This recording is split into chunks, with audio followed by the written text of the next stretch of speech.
নমস্কার বন্ধুরা, আমি সোমা গোপালের হেসেলে আপনাদের সবাইকে স্বাগত। এই অসহ্য গরমে কম তেল মশলা রান্না খেতে কিন্তু সবারই ভালো লাগে, আর তাছাড়া এখন গ্যাস সিলিন্ডার পাওয়াটাও কিছুটা চাপের ব্যাপার। তাই চটপট তৈরি হয়ে যাবে আর খেতেও হবে অসাধারণ। সেই রকম আজকে দুটো রেসিপি আপনাদের সাথে শেয়ার করলাম, যেটা একটা ভাতের সাথে আর আরেকটা রুটির সাথে খেতে খুব ভালো লাগবে। তাই চলুন সময় নষ্ট না করে রান্নাগুলো করে ফেলি। আজকে প্রথম রান্নাটা করছি, যেটা ভাতের সাথে খেতে খুবই ভালো লাগবে। আর তার জন্য ডাল সেদ্ধ করে নেব, আর সেজন্যে প্রেসার কুকারে অল্প জল দিয়ে গরম করে নিয়েছি। এই রান্নাটা করার জন্য আমি এখানে মুগ ডাল নিয়েছি, আর এই ডালটা কিন্তু আমি আধ ঘন্টা জলে ভিজিয়ে রেখেছিলাম। এই রান্নাটা কাঁচা মুগ ডাল দিয়েই আমি করি, কেননা কাঁচা মুগ ডালে শরীর ঠান্ডা থাকে। গরমকালে এই শরীর ঠান্ডা রাখাটাও তো দরকার, সেজন্য এটা কাঁচা মুগ ডাল দিয়ে করবেন, খেতেও ভালো হবে আর শরীরের জন্যেও ভালো। এর মধ্যে এবার অল্প নুন দিয়ে দিলাম, দিয়ে দিচ্ছি অল্প একটু সর্ষের তেল। এই তেলটুকু দিলে ডালটা উপচে আর প্রেসার কুকারের বাইরে বেরোবে না। এবার লিডটা লাগিয়ে দিচ্ছি, আর মিডিয়াম ফ্লেমে রেখে দুটো হুইসেল পড়লেই ডাল ভালো মতো সেদ্ধ হয়ে যাবে। তাহলে ডাল সেদ্ধ হোক, তারপর ফিরে এসে নেক্সট স্টেপ দেখাচ্ছি। প্রেসার কুকারে দুটো হুইসেল পড়ার পর আমি গ্যাসটা বন্ধ করে দিয়েছিলাম, আর এবার প্রেসার কুকারের পুরো প্রেসারটা বেরিয়ে গেছে। লিডটা খুলে নিয়েছি। ডাল কিন্তু সুন্দরভাবে সেদ্ধ হয়ে গেছে। এবার একটা ডাল কাটা দিয়ে খুব ভালো করে ডালটা ম্যাশ করে নিচ্ছি। সেদ্ধ করা মুগ ডালটাকে কাটা দিয়ে ভালো করে ম্যাশ করে এক সাইডে রেখে দিয়েছি। আর এবার মূল রান্না শুরু করব, সেজন্য কড়াইয়ে সর্ষের তেল দিয়ে গরম করে নিয়েছি। এর মধ্যে প্রথমেই অল্প নুন দিয়ে দিলাম, দিয়ে দিচ্ছি অল্প হলুদের গুঁড়ো। এবার এর মধ্যে একটু উচ্ছের টুকরো ভেজে নেব, তাই দিয়ে দিলাম। ফ্লেমটাকে মিডিয়ামে রেখে উচ্ছের টুকরোগুলোকে একটু ভালো করে ভাজা ভাজা করে নিচ্ছি। আর আমি এখানে 4-5টা উচ্ছে নিয়েছি, তবে এটা কিন্তু করলা দিয়েও আপনারা করতে পারেন। মিডিয়াম ফ্লেমে রেখে উচ্ছের টুকরোগুলোকে একটু ভাজা ভাজা করে নিয়েছি। এবার এর মধ্যে দিয়ে দিচ্ছি একটু সজনে ডাঁটা। উচ্ছের সাথে মিশিয়ে নিয়ে এটাকেও হালকা করে একটু ভাজা ভাজা করে নেব। সজনে ডাঁটা কিন্তু খুব বেশি ভাজলে আর খেতে ভালো লাগে না, আঁশগুলো ছেড়ে যায়। তাই একটু হালকা করে তেলের সাথে মিশিয়ে নিয়ে একটু হালকা ভেজে নিচ্ছি, যাতে এর কাঁচা গন্ধটা চলে যায়। উচ্ছে সজনে ডাঁটা সব ভাজা হয়ে গেছে, এবার তুলে নিচ্ছি। সজনে ডাঁটা আর উচ্ছেটা ভেজে তুলে নেওয়ার পর যতটুকু তেল আছে তার মধ্যেই বাকি রান্না হয়ে যাবে। এর মধ্যে প্রথমেই দিয়ে দিচ্ছি অল্প একটু রাঁধুনি, দিয়ে দিচ্ছি অল্প একটু কালো সর্ষে, দিয়ে দিচ্ছি একটা তেজপাতা, একটা শুকনো লঙ্কা। ফোড়নটা একটু ভাজা ভাজা করে নিচ্ছি। ফোড়নটা ভাজা ভাজা হয়ে গেছে, এর থেকে এখন খুব সুন্দর গন্ধ বেরোচ্ছে। এবার সেদ্ধ করা মুগ ডালটা দিয়ে দিলাম, অল্প একটু উষ্ণ গরম জলও দিয়ে দিলাম, ভেজে রাখা উচ্ছে আর ডাঁটা সেটাও দিয়ে দিলাম, দিয়ে দিচ্ছি অল্প হলুদের গুঁড়ো, স্বাদ মতো নুন দিয়ে দিচ্ছি। নুনটা কিন্তু দেওয়ার আগে খেয়াল রাখবেন, ডাল সেদ্ধ করার সময়ও কিছুটা নুন দেওয়া ছিল। অল্প কয়েকটা দানা চিনি দিয়ে দিলাম, ভালো করে সব কিছু মিশিয়ে নিচ্ছি। বন্ধুরা, এই ডালের সাথে কিন্তু শুধু একটু আলু ভাজা হলেই হয়ে যায়, আর কিচ্ছু লাগবে না। এখন যখন গ্যাস সিলিন্ডার পাওয়াটা একটু চাপের ব্যাপার হয়ে যাচ্ছে, আর তারপর এমনিতেও তো গরমকাল, হালকা পাতলা খেতে সবারই ভালো লাগবে, তখন কিন্তু এই রেসিপিগুলো আপনাদের খুব কাজে লাগবে।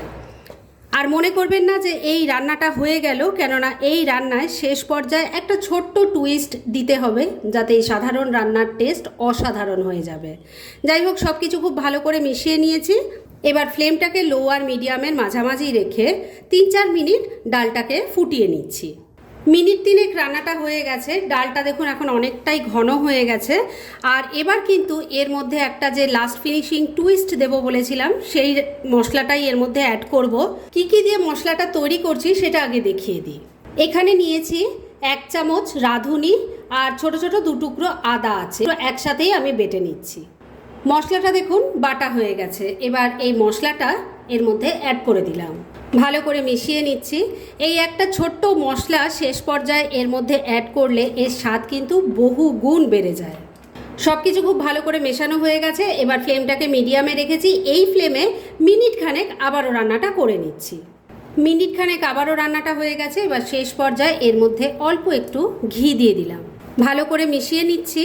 আর ডাল কিন্তু এবার একদম রেডি। আগেই বলেছি, এই ডাল ভাতের সাথে শুধু একটু আলু ভাজা হলেই কিন্তু খাওয়াটা দারুণ জমে যাবে। একবার ট্রাই করে দেখবেন। ঘিটা ভালো করে মিশিয়ে নিয়েছি। গরমের উপযোগী, দারুণ টেস্টি, দারুণ হেলদি আর চটজলদি তৈরি হয়ে যায়। ডাল একদম রেডি। গ্যাস বন্ধ করে দিলাম। এবার এটাকে আমি আপাতত ঢাকা দিয়ে রেখে দিচ্ছি, কেননা সেকেন্ড ডালটা তৈরি করব, যেটা রুটির সাথে খেতে ভালো লাগবে।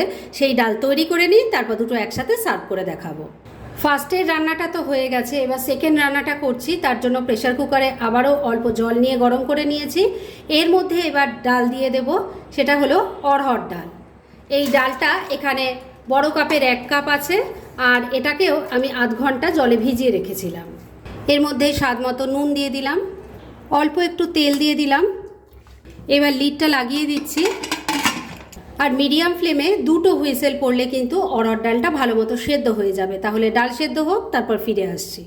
প্রেশার কুকারে 2টো হুইসেল পড়ার পর আমি গ্যাসটা বন্ধ করে দিয়েছিলাম, আর পুরো প্রেশারটা বেরিয়ে যাওয়ার পর লিডটা খুলেছি।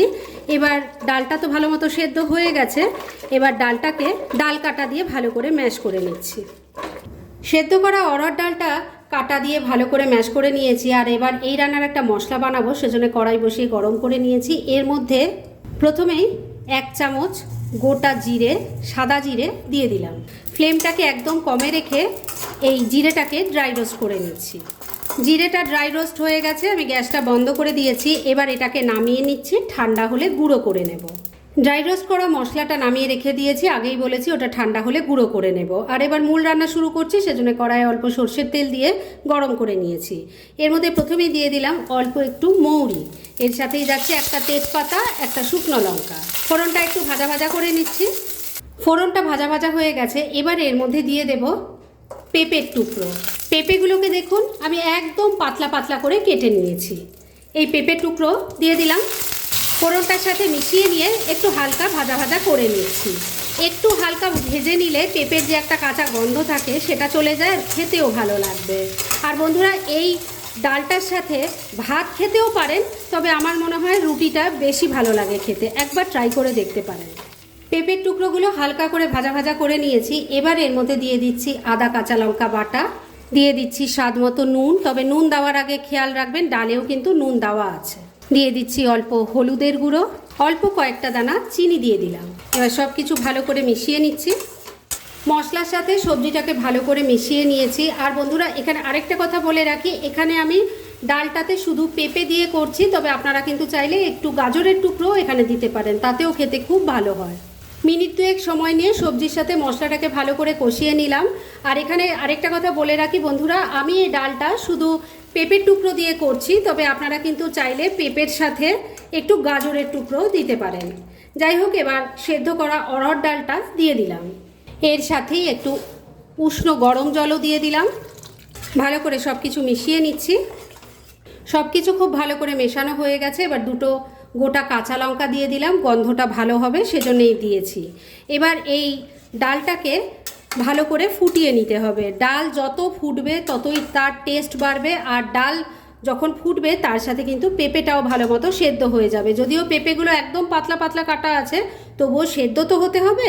তাই জন্য ফ্লেমটাকে মিডিয়ামে রেখে আমি মিনিট 3 রান্নাটা করে নিচ্ছি। মিনিট 4 রান্নাটা হয়ে গেছে।